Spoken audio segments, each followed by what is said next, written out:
ورو سوال کړی دی چې زه په داسې ګناه کې اخته وم او اخته یم چې ډېر کوشش مې وکړو د هغې د پرېښودو او هغه خپل شهوت خپل لاس سره پوره کول او تقریبا 10 نه زیات پیرې ما قسم خوړلی چې زه به دې ګناه ته نه راواپس کېږم او بیا راواپس شم. نو سوال دا دی چې 10 پیرې زما نه قسم مات شو یا سره پاسې 10 پیرې نو څو کفارې به ورکو؟ الجواب، اول خو دا بیماری چې کومه ده الله دې زموږ ټولو حفاظت وکړي، دا د نن سبا د ځوانانو او د هلکانو او د جنکو یو لوی مرض جوړ شوی دی، هغه د موبایلو د لاسه، د انټرنیټ د لاسه، د غلطو رابطو د لاسه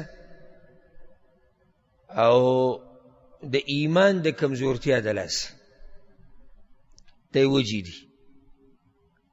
ایمان په اوله کې کمزوري ده، خو بنیادي خبره ده.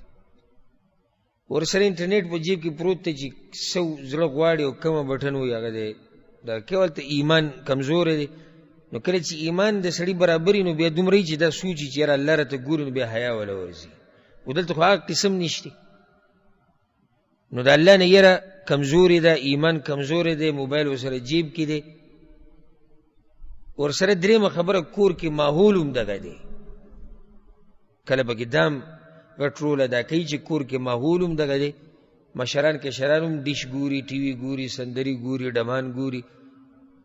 لباس دننه کور کې د زنانو ګډوډ دی، د تره لور دننه راځي، کاکا زوی دننه ناست دی، ماما زوی دننه راغی. دا ټولې قصې به دي کې دننه څه نه څه اثر کوي. خو د ټول نه غټه وجه هغه د ایمان کمزورتیا ده. ټولو نه غټه وجه هغه د ایمان کمزورتیا ده. نو په دې بیمارۍ کې بیا اخته دي. دا یو کس نه دی، یعنې زما دا عادت ته چې زه په دې سوالاتو کې هغه سوال زیات نه بیانوم چې کومې تکرار ډېر کېږي. هغه سوال بیانوم چې هغه داسې فایدهمنې نه وي. یعنې که دا سوالونه چې دا ما ته بې شماره دا سوالونه زما نه کېږي، بې شماره، بدون مبالغه، بې شماره. زه څه وکړم او څنګه یې پرېږدم، زه څنګه او کله ولې. دا غټه بیماري ده نن سبا د ځوانانو. او دې د لاسه د ځوانانو ایمان خو تباه دی. ایمان خو څه خبره سیټ ته که خو ایمان ما تصوله کې وي چې کمزوره، خو دې سره هغه ځوانیان هم ختمې شوي دي. او نه هغه ځوانان هغه شان ځوانان دي څنګه چې په کار وو. ځوان هغه ځوان دی چې د الله نه یېرېږي، د الله د یېرې خپل شهوت کنټرولولی شي. او دغه شان زنانه دپاره هم دا خبره، دا نصیحتونه ټولو دپاره، صرف د هلکانو دپاره نه، هلکانو جنکو دپاره. نو دې خلکو، دې هلکانو، دې جنکو ایمانونه هم خپل تباه کړو، بدنونه هم خپل تباه کړو، او د ښځې او د خاوند رشتې هم تباه شوې دي د لاسه. ځکه چې په دې بیماریانو کې اخته شي، ده بیا د ښځې سره ښځې ته یې زړه نه کېږي او د ښځې خاوند ته به یې زړه نه کېږي. ځکه چې هغه دې بیماریانو کې اخته شي. او دا حقایق دي، صفا بیانول پکار دي، که نه پټې کو.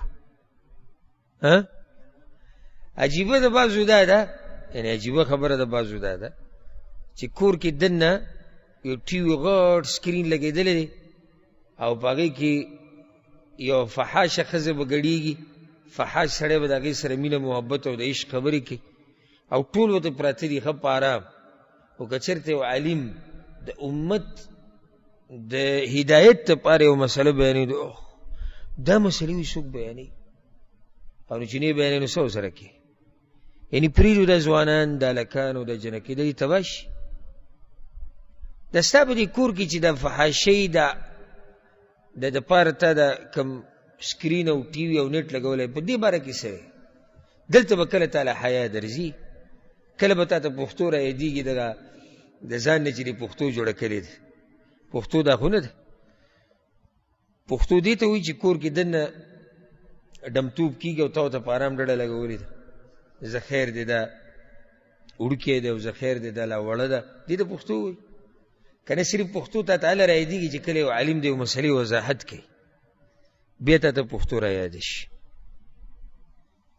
دا پښتانه په دې کې دا باز په کور کې هغه کنځلې کوي د دې وړو په مخ کې او د دې ښځې په مخ کې چې د سړي د جسم باندې غونې ځګ شي که نه پښتانه کنځلې نه کوي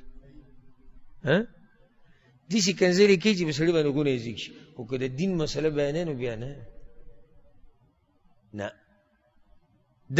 دغه ولې دغه موږ پښتانه یو نور کنځلې کوه بازار کې په لاره کوڅه کې هر څه کوه خو د دین مسله نه بیا موږ پښتانه یو په واده کې ښه په زوره سندرې لګېدي ټوکیلی اوري خو که چېرته یو عالم په سپیکر باندې یو مسله بیان کړه ته وګوره دا مسلې د سپیکر دي نو د تا چې راډمتوب په ټول کلي کې لګولی و اورو د خلکو ته دا د دې دپاره ټول کلي ډم کې ټولو ته اورې ځکه خو د دې عوامو نه ډېرې مسلې پټې پاتې شي او سوال دا دی چې زه تا ته نه بیانوم زه تا ته نصیحت نه کوم نو تا ته یې څوک کوي بابا و ابۍ به ته کوي نو چې بابا و ابۍ خبر نه دي نو بیا به یې ته څوک کوي کاکا او ماما نو کاکا او ماما چې نه خبرو ته به څوک کوي خو بس ته به کې هم لګي هغوی به کې هم لګي او ټول به کې ورلګي او مولوي صاحب غریب باندې پابندي لګېدلې دی چې باریک مسلې به نه چېړې باریک دې له دې چې دا نوم یې ورله څه ورکړی دی باریک نه دا خو ښه غټې مسلې دي باریک څه شي دي دا خو د یو ځوان د ژوند سره تعلق ساتي د یو جنۍ د ژوند سره تعلق ساتي هغه ژوند پې تباه و برباد کېږي ته باریک مسلې دي الحمدلله ثم الحمدلله موږ دا حیا د چا نه نه کوو چې یاره څوک به راته څه ووایي یا د چا نه یره نه ورب الکعبه که دا هم سوچ راځي چې یاره څوک به راته څه ووایي یا څه به ونه وایي خو دا هم سوچ چې زموږ د دې امت دا ځوانان چېرته خراب نه شي او دا څومره چې خراب شوي دي چې په دغې باندې اکتفا وکړي او مخکې نور خراب نه شي او دا د جنکو چې کوم حالات دي او د هلکانو چې کوم دي او د ټیک ټاک چې کوم دی او د فیسبوک او یوټیوب چې کوم دی نو که داسې ټیم کې زه غلی کېناستم دا لا پرېږده چې زه به دا سوچ تپوس وکړم چې یاره قیامت پر ورځ به الله مانه تپوس کوي او که نه زما ضمیر ماته وایي چې ته دې خلکو سره دوکه کوې ته دې خلکو ته حق نه بیانې لکه څنګه چې زه خپل بچې په ناروا کار وینم دا کېدی نه شي چې زه پرې غلی کېنم یو عالم یو داعي د امت دپاره د روحاني پلار مثالي دی به دوی ته بیانوي چې دا کار ستاسو غلط دی او دا کار ستاسو صحیح دی دا بیماري عامه شوې ده خپل شهوت په خپله پوره کول په خپل لاس او دې حده پورې رسېدلې ده چې یعنی داسې نشتې جوړه شوې ده چې وینه کې جونې نه تېرېږي مخکې او د دې د لاسه منزل نشي راتلی مونږ سړي له خوند نه ورکوي علم په مجالسو کې ناست ته خوند نه ورکوي د پاکو خلکو سره کېناسته سړي له مزه نه ورکوي بس همیشه د دې سړي څه سوچي د دې هلک او دې جنۍ چې دوی ځان له یو کمره کې وي ځان له کمره کې وي ورسره انټرنیټ وي ورسره ټي وي وي او بس دغه مناظر دا تصویران او دا قیسې کتې او دا ورته لیکي د دې نه به یو بیماري جوړه شي یو نشتې جوړه شي تر دې چې دې دپاره بعض ډاکټران یعنې دا مسله دومره ګټه شوې ده دا بعض د اتي په غوږ کې اوده دي نه نوي حالات برابر دي ته د اتي په غوږ کې اوده حالات برابر دي ډاکټران اوس باقاعده دې دپاره علاج راویستی دی چې څنګه به یو سړی ځان د دې نشې نه منع کوي ځینې نشه جوړه شو زه هغې له نظم چې دې کې نقصانات څه دي او څه نه دي ډاکټري نظریې سره هغه جدا مسله ده موږ بعضو درسونو کې بیان کړي دي چې تاسو اورېدلي خو صرف دومره کافي ده چې دا کار د الله نافرماني ده دومره پوره نه ده که نور څه نقصان یې ته بیان کړم د دې نه خو بل غټ نقصان شته. زه به داسې ووایم یو څو سکندو دپاره به یې ومنم زه چې په دې کې بدني هېڅ نقصان نشته. نو د دې به څه جواب کوو؟ دا چې الله وی مې کوه، دا چې پیغمبر منع کړی دې سره به څه کوو؟ زه خو یم بدن دې پې زما که خرابېږي او که نه خرابېږي هغه یو وروستنۍ مسله ده. بنیاد کې دا مسله چې زما رب څه وایي، زما پیغمبر څه وایي. نو چې الله او د الله پیغمبر ته منع کړي نو دې کې زمونږ څه ده؟ زمونږ فایده ده که نقصان دی؟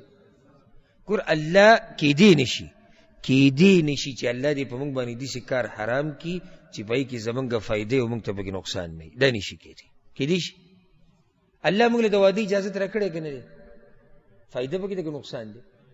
فایده ده. نو تا ته وایي څلور وکړه، ځکه چې څه دی پکې فایده ده خو نقصان پکې نشته. خو زنا مه کوه. اوس سوال دا دی چې الله ما د زنا نه منع کوي او راته وایي د دې څلورو ښځو سره واده وکړه. نو دې څلورو سره چې زه واده کوم زه زنا ولې نه کوم؟ خو یو شی دی. نو ښځې دا دی او ښځه هغه ده؟ نه، یو شی نه دی. هلته چې کله ته زنا کې نسب ګډوډ کېږي، عزتونه خرابېږي، بیماریانې لګي، قوم شرمېږي، معاشره خرابېږي، ملک ته پوره ګډوډ کېږي او داسې پسې بیا ځه او ځوانان خرابېږي. ځکه اډې به کولی شي، ځوانان خرابېږي، جنکۍ به ګډې وړې شي. نو کوم ځای کې په صحیح طریقې سره واده او کوم ځای کې زنا، پوه شوئ که نه؟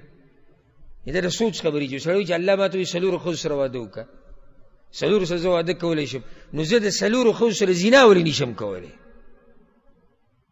په دې کې او دې کې څه فرق دی؟ دې کې او دې کې دغه فرق دی کوم چې ته ما بیان کړو. اوس پې ورسېدی او که نه؟ ښه، او چې الله راله یو کار جایز کړي موږ یې کوو، خو چې الله یې جایز کړي ځکه چې هغه پوهېږي د هغه په هر کار کې حکمت دی. ګوره که دې رب موږ ته ویلی وی چې د څلورو نه زیات ښځې جایز دي، موږ به کړی وی که نه به کړی؟ او که دې رب راته ویلی وی چې د یو نه علاوه بله نشي کولی، موږ به کړی وی؟ موږ خو د الله بندګان یو چې څه راته وایي هغه کوو. نو چې الله را باندې یو کار ناروا کړي موږ ناروا کړو. اوس یو ښځه تا واده کړه، د دې د خور سره ته نکاح کړه، حالانکه الله تا ته دا ویلي چې دوه درې څلور ښځې کولی شي، او ته د دې د خور سره نکاح کوې، کولی شي؟ سړی چې دې کې څه دي؟ هلته الله وایي مې کوه. خو چې د دې د خور په ضد ته یو بله پردۍ ښځه راولي بیا جایز دي، ځکه چې څوک وایي جایز دي؟ الله وایي. او د الله هر کار د حکمت نه ډک دی، حکمت نه خالي نه دی. په دې ځان پوه کړه. الغرض دا نس خبره رانه لږ اوږده شوه، خو دا د نن سبا یو غټه بیماري ده ځکه مې په خبره ډېره وکړه. اوس ضرور الله دې ورته هدایت نصیب کړي سره زمونږه. دیم ګوره ایمان دی چې د 10 او 11 پیرې قسمونه خوړي دي چې زه به دا کار بیا نه کړم، دا هم ایمان دی. یعنې دومره دی یېرېږي د الله، خو نفس او خواهشات او د شیطان په مقابله کې کمزوری دی. او دی بیا دا کار کوي او بیا کوي، نو په ده څو کفارې دي؟ دا مسله یاده کوي.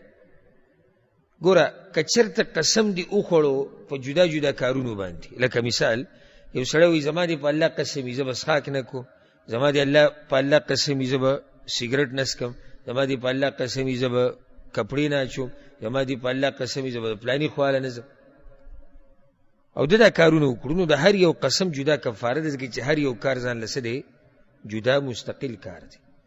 خو که چېرته یو سړی قسم وخوري ډېر قسمونه په یو کار باندې، نو بیا 2 صورتونه دي یاد کړه. یو که چېرته یو سړي قسم وخوړو او دا قسم یې مات کو او کفاره یې ورکړه، لکه څنګه چې دا رور دی، ده وایي چې زما دې په الله قسم وي زه به دا ګناه نه کوم، او ګناه یې وکړه او بیا یې کفاره ورکړه، صحیح شو؟ سبا له بیا دا قسم وخوړه او بیا یې ماته کړه، قسم یې بیا مات کو، ګناه یې وکړه، نو په ده باندې بله کفاره شتي، ځکه چې هغه زړه قصه ختمه شوه، هغه زړه د کفارې سره ختمه شوې ده. خو که چېرته داسې چې زما دې قسم وي زه به دا کار نه کوم او بیا یې وکړو، زما دې قسم وي زه به دا او کفارې نه ورکوي، زما دې قسم وي زه به دا کار نه کوم، زما دې قسم او بیا یې کوي او بیا یې کوي او بیا یې کوي او کفارې نه ورکوي او بیا کفاره ورکوي، په آخره کې د دې ټولو قسمونو به یو کفاره ورکوي. ولې؟ فعل یو دی. بارک الله فیک، رفع الله قدرک. فعل یو دی، کار یو دی. خو که چېرته په منځ کې د یو کفاره ورکړه نو بیا هغه ورپسې چې کومه ده د هغې به جدا ورکړي، ځکه چې هغه یوې قصه څه شوه ختمه شوه. پوه شوي به تاسو که نه؟ او د قسم کفاره تاسو ته معلومه ده چې لسو مسکینانو له خوراک ورکول دي یا لسو مسکینانو له جوړه جامه ورکول دي، او که د دې طاقت یې نه وي نو بیا 3 ورځې روجې نیولي. والله